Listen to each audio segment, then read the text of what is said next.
Welcome to the Week 14 early game halftime with Harmon stream. You guys, it's the fantasy playoffs, and we have a lot to talk about because there is some wild stuff going on in the NFL right now. Some very unpredictable performances, both good and bad. I mean, we've got Alvin Kamara out here with 5 touches for 1 yard. That's right. 1 yard. That's it. We also have a ton of injury notes to get into, which we will. We also have some of the most random touchdown scores I've ever seen going on here in Week 14. And we're going to actually pull up right here, from courtesy of our friends from Fantasy Data, the live API coming in here. I want to jump in on some of these rushing touchdowns. Brandon Bolden, 2 rushing touchdowns. Look, I don't want to hear it. I don't want to hear you people who want to talk about these revenge games not being real. Brandon freaking Bolden, the former Patriots special teams running back guy, he'd pop up every now and again as a fantasy relevant player because the Patriots really trusted him. They always kept him around on the roster. This year with Sony Michel being drafted, with Rex Burkhead having his second season there, James White still around. James White, who, by the way, has done nothing today. We saw Brandon Bolden finally leave the roster. We've got Brandon Bolden with 2 rushing touchdowns today as a member of the Miami Dolphins. Total revenge game. That one has been a fun one to go. I mean, who really saw a shootout coming between the New England Patriots and the Miami Dolphins? But that is exactly what we've gotten so far. The big news from that game is Ryan Tannehill got sent to the locker room. Let's go ahead and jump on and pull up the box score of that game right now. So much is happening in that contest. In particular, Ryan Tannehill left the game with an injury. We know he's been banged up a ton the last several seasons. He missed about a month and a half or so this season with some injuries. And, Tom Brady just missed a Chris Hogan touchdown there, which I don't know if anybody's playing Chris Hogan at this point anymore, but, it would have been nice for Brady owners. We're going to get Brock Osweiler again. I mean, why is Brock Osweiler still in our lives? Like, we can't get rid of this guy. It's the worst. There's some awful backup quarterback situations in the NFL, and right here in Miami might be one of the worst. Otherwise, in this game, though, I mean, Tom Brady's been slinging it. He threw an absolute dime to Cordero Patterson, which is really cool to see. Obviously, Rob Gronkowski. Look, nobody cares about my fantasy playoff teams. I know you guys really don't give a damn about my teams at all, but I actually made it to the fantasy playoffs in 3 of my 5 leagues that are big ones this year. And Rob Gronkowski's on 2 of those teams, so it was nice to see him get a touchdown there. I felt pretty good about that. Elsewhere, I think we're done with this game. A lot going on, of course. Kenny Stills has the 4 for 81 and a touchdown in the first half if you threw him out as a desperation play today. Otherwise, we've got, the Brandon Bolden revenge show. But let's move on from that game and let's jump over to Baltimore and Kansas City.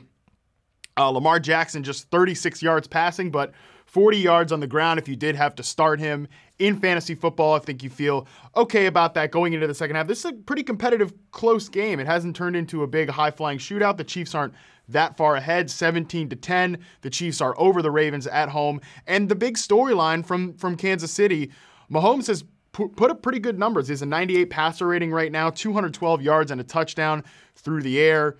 He's also chipped in with 1 carry for 2 yards. But the big story from this one is the injuries. Like, we've got big issues with Tyreek Hill. He might come back in this game, but Spencer Ware and he both went to the locker room.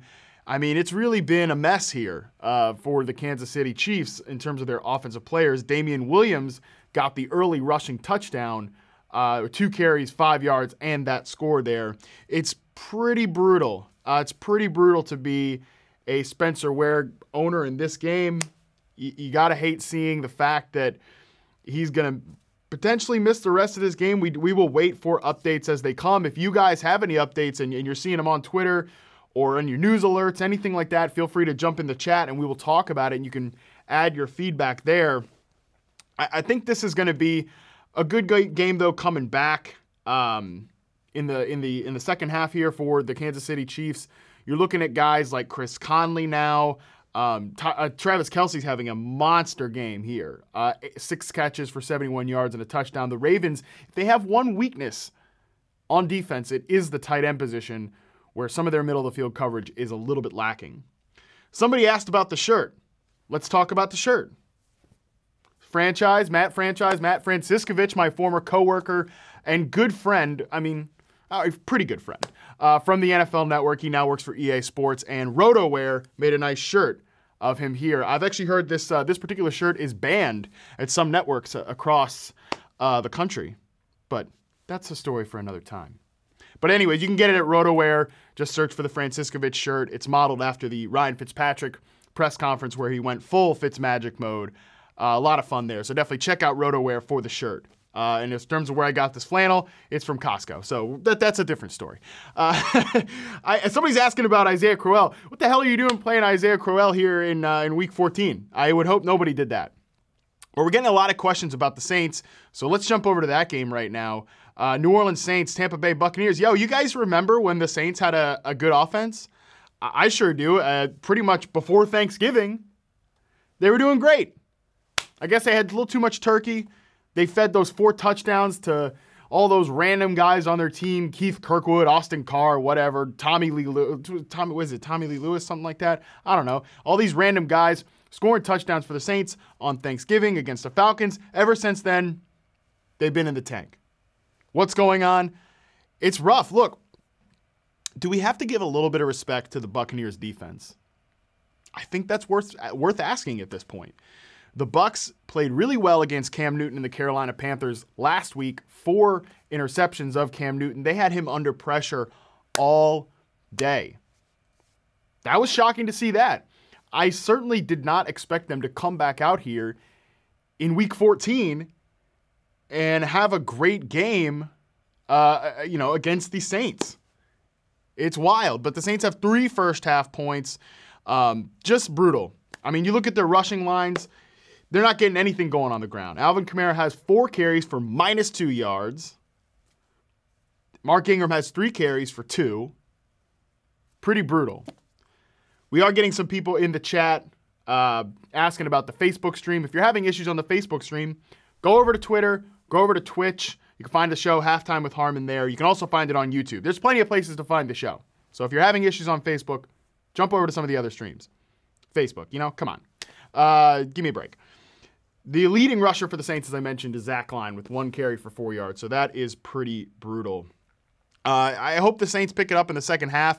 At least if you play Michael Thomas, he does have 5 catches for 62 yards. So that's nice to see after he's really gone quiet for each of the last 2 games. People that really were riding Michael Thomas early were very disappointed in their last 2 lines. So I think we have a good second half situation here. Hopefully the Saints pick it back up. We obviously know there's a little bit of rain, a little bit of weather concerns there down in Tampa Bay. It is not quite the safe confines of the Dome for the New Orleans Saints, but hopefully we don't get screwed here by our Saints in Week 14.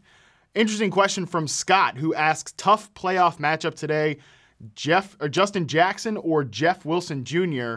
in the late game. This is a really good debate. I actually got this question a lot on Twitter. Look, I expect that Justin Jackson will lead the Chargers in carries today. They have a great matchup against the Cincinnati Bengals, who've just been getting roasted on defense, giving up the most total yards in the NFL on the second most plays allowed this season. Their defense has completely fallen apart at all levels. So pretty brutal situation there. The thing is, though, I don't think he has a safe floor. I expect Austin Eckler to still be involved, especially as a pass catcher. I think Jackson gives them a nice spark. I think he does play well in a great spot here against this good defense. But I'm actually going to go with Jeff Wilson if I have to pick between the two, especially if Scott, you are, or anyone else out there who's faced with the same decision. If you're awarded any points for bonus points for receptions, half PPR, full point PPR, I think you go with Jeff Wilson. Guy was involved in the pass game last week. We should see him involved in the pass game again. And look, even as the 49ers has been, they've been trounced all season. They have not been a good team. Their running game has continued to be involved. They've continued to smash the run game. Matt Breida has been incredible. He's going to be out for this game. I think Jeff Wilson, this running game is just too productive. I'm going to go with Jeff Wilson in the spot again, especially if you are awarded any points for reception bonus. The Frito5 on Twitter asks, would you play Eckler or Brandon Cooks in a half PPR?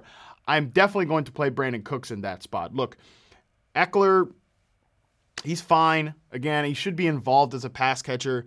A nice matchup for him against the Cincinnati Bengals, who I mentioned in the Justin Jackson section, do allow the most total yards in the NFL. So Eckler's a fine play, but I really like Brandon Cooks in this spot. Look, this Bears-Rams game, let's break it down a little bit because there's a lot of different directions that it could go. There's always the chance that the Bears defense just wins the day, shuts down this Rams offense. Khalil Mack creates a lot of problems for Jared Goff. That's certainly possible. There's also a chance that the Rams defense on that side of the ball, with Aaron Donald messing things up on the interior. I mean, him and Khalil Mack might be the most dominant defensive players in the NFL right now, and they're going up head-to-head in this game. It's going to be an awesome game to watch on Sunday night. There's always a chance that he comes out, Aaron Donald, and just messes the game plan up for the Bears, and the Rams, coast to an easy win, can ride Todd Gurley. But the reason I'm going to start Brandon Cooks in this game is because I think there's a pretty decent chance that both these offenses really get going. Look, we've seen in similar games before where, like with the Rams versus Vikings, Thursday Night Football, way back at the beginning of the season, two defenses that are opportunistic, especially the Vikings are really a solid overall unit. We've seen that offense just overweighs good defense in the NFL in this season. Like even the Chiefs and the Rams, when they played on Monday night, there was a lot of pretty good defensive plays there, especially from a turnover, sacks, interception perspective. But the offenses were still able to put up a lot of points, and I think that's what we're going to see here in this game. So I'm still getting Brandon Cooks out there. I think that we have plenty of room for perimeter receivers against the Bears defense. If they struggled in one area, and it's probably the best defense in the NFL, right up there with Baltimore. But if they struggle in one area, it has been defending perimeter receivers. Kenny Golladay was able to get over on them. On Thanksgiving, we saw Odell Beckham get in the end zone on them last week. I think you play Brandon Cooks in that spot. I'm not going to be too afraid of my Rams going against this Bears defense. It's been a fun season for this team. I think this is going to be a great game tonight.